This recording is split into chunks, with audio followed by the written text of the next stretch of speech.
An Arizona teacher who was arrested last year for having a sexual relationship with a 13-year-old student allegedly had sex while another student watched in a classroom. According to Arizona Central, Brittany Zamora, 28, began the illegal relationship with the student after telling her class to use an education app called Classcraft. Police say the student and Zamora started flirting with each other through the app before they started their sexual relationship. Allegedly, she had sex with the teen in a car and on one occasion, inside a classroom while another student watched. Police reports added that the pair touched each other while other students watched a video. The teen told police that he was unsure when the relationship started, but they talked about what they wanted to do to each other sexually. She said she wanted to give me a blowjob, and my stuff is really big, and stuff like that. Zamora also sent the student photos of herself wearing lingerie and nudes. Although she told the student not to tell anyone about the relationship, he told one of his classmates. Zamora is currently being held at Maricopa County Jail on a bond of $250,000, and she waived her teaching license in December. Hi, your name and your date of birth, please. Brittany Zamora, 1591. And appearances, please. Scott Wolfram for the state, Your Honor.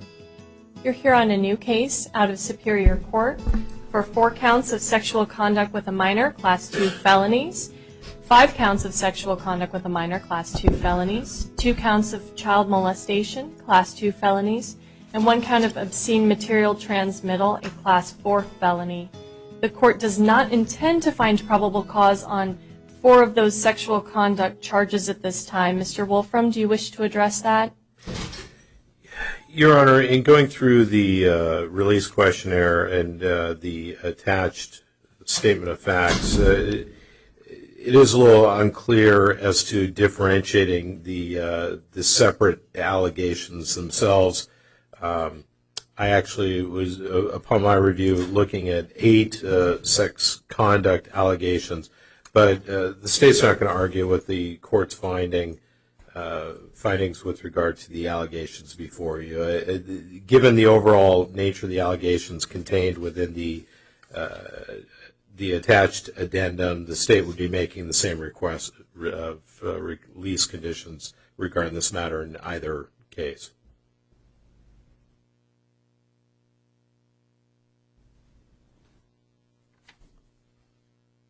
The court does see that, and the court agrees with the state. So the court is finding probable cause with respect to 8 counts of sexual conduct with a minor, again, Class 2 felonies, 2 counts of child molestation, Class 2 felonies, and 1 count of obscene material transmittal, a Class 4 felony.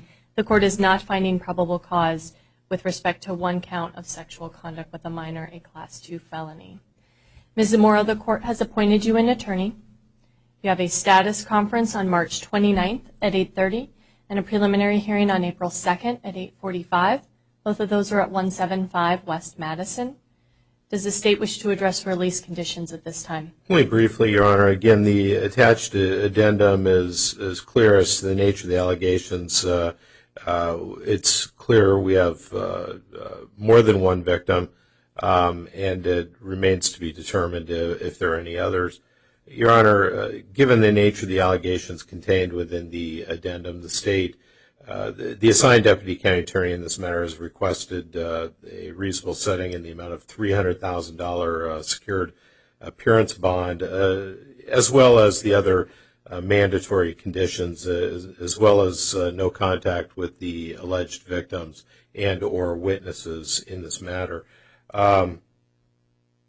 That is a reasonable setting, Your Honor, given the that these are alleged non-bondable offenses, but the state would go ahead and request a secured appearance bond at this point.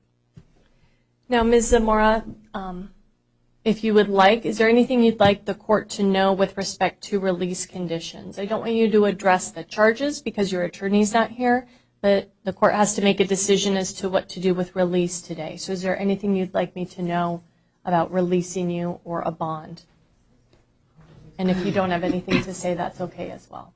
I'm not sure if I understand. I'm sorry. That's okay. So the court just asked for the state's opinion as to releasing you, and he requested a very high bond to keep you in custody. Okay. I don't want you to comment on the charges without your attorney here. Okay. So is there anything you just want the court to know about whether or not I should release you or impose a bond at this time? And if you have nothing to say, that's okay as well. I would love to go home to be released. That'd be amazing.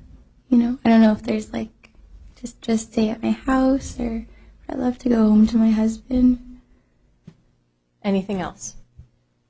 No. The court is going to impose a bond at this time. The court is imposing a secured appearance bond in the amount of $250,000. If you post that, you'll be on pretrial supervision with electronic monitoring. Ms. Zamora, you may not return to the scene of the crime if you post that. No contact with any of the victims, witnesses, officers, and no contact with any minors. No drugs without a valid prescription. The court wants to be very clear, you may not have any contact with any of the witnesses, victims, or any of their family members. The court is also admonishing you, you may not have someone else contact any of those people on your behalf. Does that make sense? Yes. Okay. This bond is being set based on these charges and this one victim, but if that changes in the future, a review of this bond is appropriate at that time. Mr. Wolfram, is there anything else the court wishes to address? No, Your Honor. Ms. Zamora, do you have any questions about any of that? What happens next? You will step over here. You're going to get a copy of all the stuff we just discussed, and then you will be held until you go to court or until that bond gets posted. And you said the first court date was March 29th? It will be on your paperwork. It's March 29th and April 2nd. Okay. Okay. Any additional questions? Okay. Please step over here and sign for your paperwork.